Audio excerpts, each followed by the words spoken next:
से आता है? विश्वास की दृढ़ता,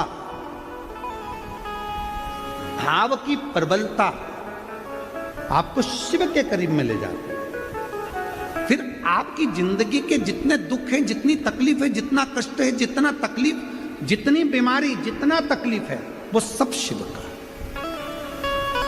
वो सब शंकर।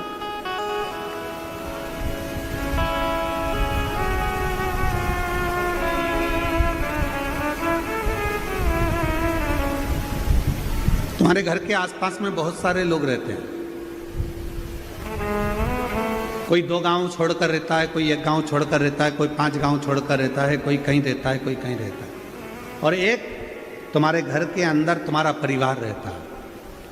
हम आपसे पूछते हैं, ए शिरडी की जीजियों और शिरडी के जीजाओं, सावधानी पूर्वक बताइएगा, 5 गांव छोड़कर तुम्हारे दूर कोई रहता है और तुमको तकलीफ हुई, तुमको कष्ट हुआ, तुमको दुख हुआ, कोई बीमारी, कोई बुखार, कोई तबीयत खराब हो गई, तो दुख किसको होगा? जो साथ में रह रहा है। कि वो 5 गांव छोड़कर रह रहा है उसको दुख होगा? बोलो बोलो, जम के बोलो जरा। जो हमारे पास में रह रहा है, जो हमारे नजदीक में रह रहा है, दुख उसको होता है। कोई 8-10 गांव दूर जाकर रह रहा है, उसको इतनी तकलीफ नहीं होगी, उसको दुख नहीं होगा। जो नजदीक में रह रहा है, दुख उसको क्यों हो रहा है? क्योंकि वो हमारा रिश्तेदार है, वो हमारा परिचित है, वो हमारा अपना है।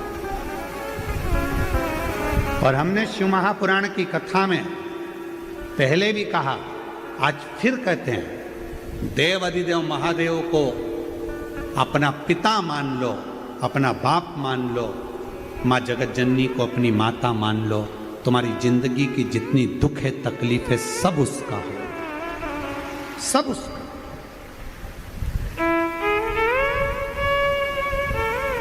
तुम्हारा कुछ नहीं।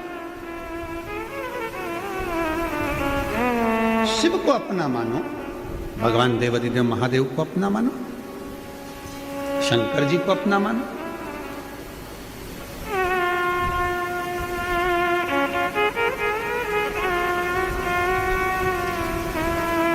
शिव महापुराण की कथा कहती है, जितना हम शिव को अपना मानते हैं, शिव उतना हमारे करीब में रहता है और हमारे मन के भाव को जानता है। शिव एक कथा बड़ी सुंदर है।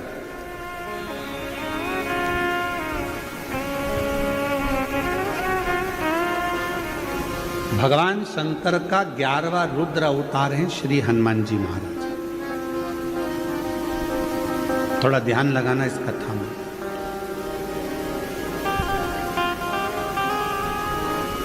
शिव जी का 11वां रुद्र अवतार श्री हनुमान जी महाराज।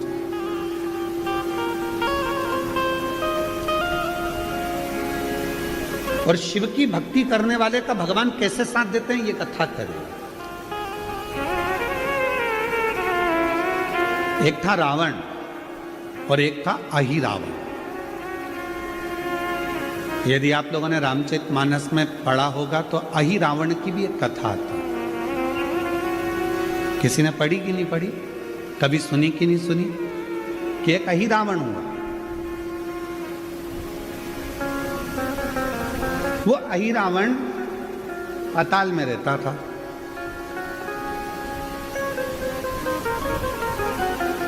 और अहिरावण पाताल में रहता, पाताल में निवास करता। जैसे रावण शंकर भगवान की आराधना में डूबा रहता, वैसा ही अहिरावण भी शिव जी की आराधना करता, भगवान शंकर की आराधना करता। अहिरावण ने क्या कर रखा था? जल के अंदर एक शिवलिंग रख रखा था। उसी पाताल के जल में अहिरावण भगवान शंकर का प्रतिदिन अभिषेक करता, रोज।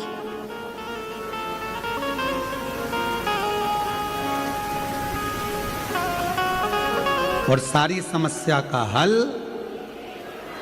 जम के बोले, सारी समस्या का हल लोटा। अहिरावण प्रतिदिन। ऐसा कोई दिन नहीं जाता था जिस दिन अहिरावण भगवान शंकर की आराधना ना करता हो, शिव की उपासना ना करता,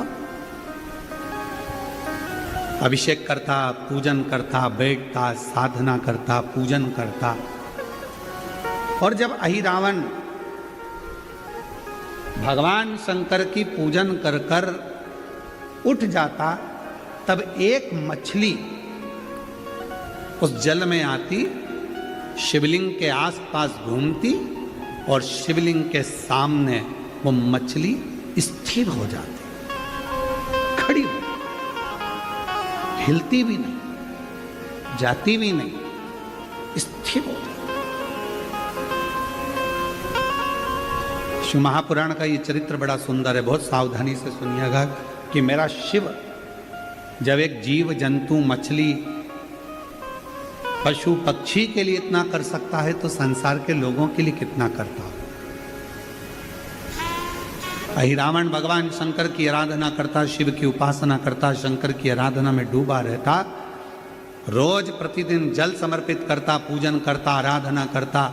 और अभिषेक करने के बाद, जल चढ़ाने के बाद, पूजन करने के बाद अहिरावण जब उड़ जाता तो एक मछली आती उस पानी में और शिवलिंग के आसपास भ्रमण करती, शिवलिंग के आसपास घूमती।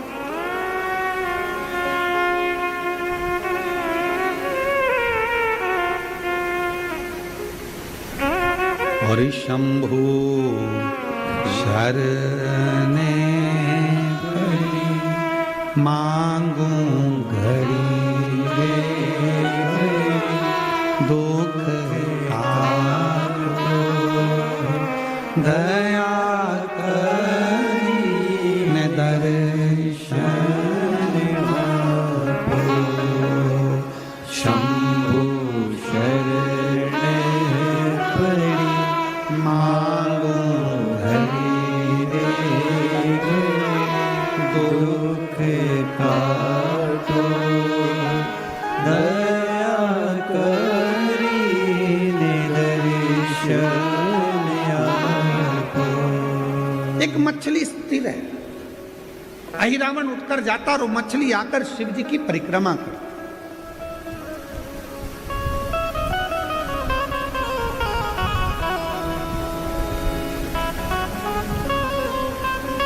कभी कभी आपके साथ भी ऐसा हुआ होगा, आप शंकर जी के मंदिर में जाकर एक लोटा जल चढ़ा रहे होंगे, कोई कीड़ा, कोई मक्खी, कोई घूमने वाला, तुमने देखा होगा कि शंकर के शिवलिंग के आसपास कोई जीव घूम रहा है। कभी कभी कोई चींटी, कोई मकोड़ा शंकर जी के आसपास में पहुंच जाता है, भ्रमण करता है।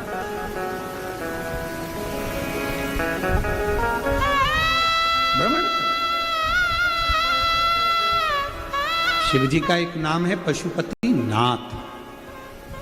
केवल मनुष्य के ही देवता शंकर जी नहीं है। शिव जी का एक नाम है नागेश्वर नाथ।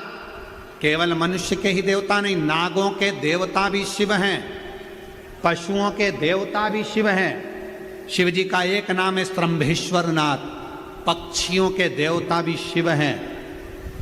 शिव जी का एक नाम है नंदीश्वर। पशुओं के देवता भी शिव हैं।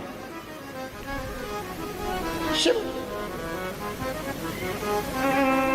केवल मनुष्य के नहीं, नाग, किन्नर, गंधर्व, अप्सरा, देवता, पशु, पक्षी, जितने जीव हैं सबके देवता, देवाधिदेव महादेव सबके।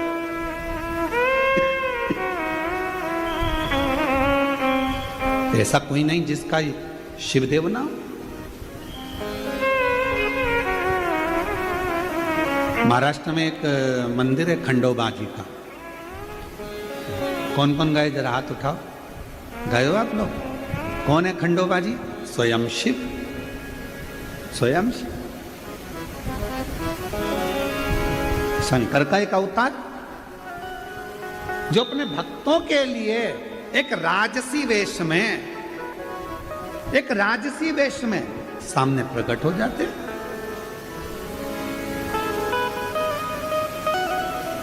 भक्तों के लिए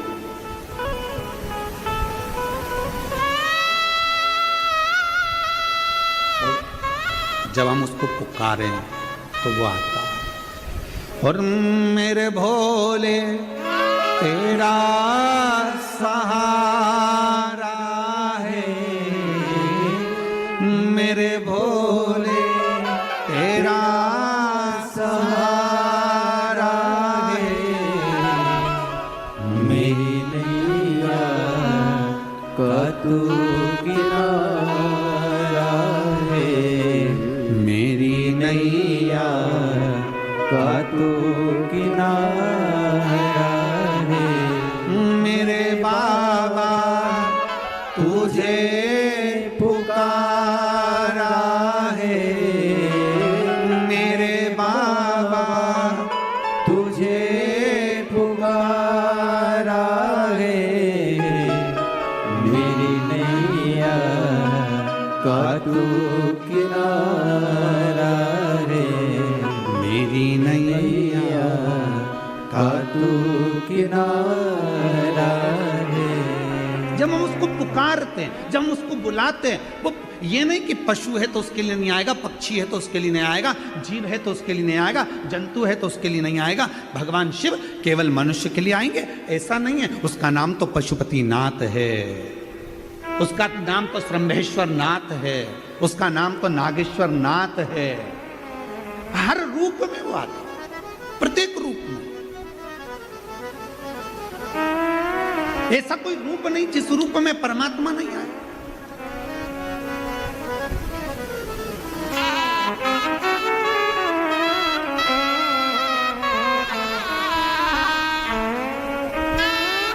आप जितने आए हो ना, ये इतने बड़े बड़े जो पंडाल लगाए गए हैं, इन पंडालों में जो तुम भरे बैठे हो, और पंडालों के अंदर जगह नहीं है तो पंडालों के बाहर तुम जहां जहां बैठे हो, पंडालों के बाहर जहां जहां तुम बैठे हो, ये तुम नहीं आए हो। तुम्हारा संबंध पुराना कोई देव अधिदेव महादेव से रहा होगा तो शंकर भगवान तुम्हें खींच कर यहां पे, ये तुम नहीं आए हो। ये तुम्हारे बस की बात नहीं है कि तुम यहां पहुंच जाओ। शिव महापुराण की कथा में जैसे तुम्हारे मोहल्ले में शादी होती है तो शादी में जिसको बुलाया जाता है वही आता है। बुलाया किसको जाता है? जिससे अच्छी पटती है, जिससे जिसकी अच्छी पहचान होती है, जिससे जिसका अच्छा रिश्ता होता है, उसी को शादी में बुलाया जाता है। उसी तरह शिव महापुराण के कथा के पंडाल में वही पहुंचता है जिसका शंकर भगवान से कोई पुराना संबंध रहा, रिश्ता रहा। और केवल हम तुम्हारे संबंध की बात नहीं कर रहे, हम इस पाटिल परिवार की भी, हम मंत्री महोदय आपके भी परिवार की बात कर रहे हैं। जरूर आपके दादा परदादा, आपके पिता, आपके पूर्वज शंकर भगवान से उनका बहुत लगाव रहा होगा, और इतना, और शिव के उस लगाव के कारण देवाधिदेव महादेव ने यह कथा आपके माध्यम से कराई और पूरे क्षेत्रवासियों का उद्धार किया। क्षेत्रवासी, ये कथा अगर हो रही है और पाटिल परिवार अगर इसे करा रहा है तो हम कहेंगे इन पर शिव की करुणा, इन पर शंकर की उदारता। और वह शिव की उदारता से ये कथा यहां पहुंची। भगवान शंकर की पवित्र कथा है। और हमारा पूर्व का कोई संबंध होगा शिव जी से जो शंकर की कथा में पहुंच गए, देवाधिदेव महादेव की कथा में पहुंच गए। कार्तिक का महीना, और कार्तिक के महीने में यह पवित्र, जहां लोग कहते हैं कि कार्तिक के महीने में भगवान हरि और हर का मिलन हुआ है। कार्तिक के महीने में माता लक्ष्मी ने भगवान शंकर की आराधना कर कर भगवान विष्णु जी से वर मांगा, भगवान विष्णु को मांगा है। भगवान माता लक्ष्मी की माता जी, लक्ष्मी जी की माँ का नाम क्या था? माता जी का नाम ख्याति देवी। ख्याति देवी क्या कर रही थी? भगवान शंकर के साथ लक्ष्मी जी का विवाह कर रही थी। तब शिव जी से ख्याति देवी ने कहा, मेरी बेटी लक्ष्मी का विवाह मैं तुम्हारे साथ करना चाहती हूँ। शंकर भगवान ने कहा, नहीं, मैं लक्ष्मी से शादी नहीं कर सकता, क्योंकि लक्ष्मी जी का विवाह तो आप नारायण के साथ करेंगे। लक्ष्मी जी ने शिव जी की इतनी आराधना करी, इतनी आराधना करी, बाबा देव अधिदेव महादेव ने पूछ लिया, लक्ष्मी तुम क्या चाहती हो? लक्ष्मी जी कहती है, मैं नारायण को प्रेम करती हूँ, भगवान विष्णु से विवाह करना चाहती हूँ, बस इतनी सी बात। लक्ष्मी मैं तुम्हें वर देता हूं, कार्तिक के पूरे महीने में लक्ष्मी तुमने मेरे मंदिर में दीप जलाया है, कार्तिक के पूरे महीने में लक्ष्मी तुमने मेरी आराधना करी है, मैं शिव लक्ष्मी आज तुम्हें वर देता हूं कि तुम्हें भगवान नारायण प्राप्त होंगे। और जो कार्तिक के महीने में, कार्तिक के महीने में जो शिव का स्मरण करेगा, जो लक्ष्मी का पूजन करेगा, उसके घर में नारायण लक्ष्मी दोनों प्रवेश करेंगे, उनका उद्धार करेंगे।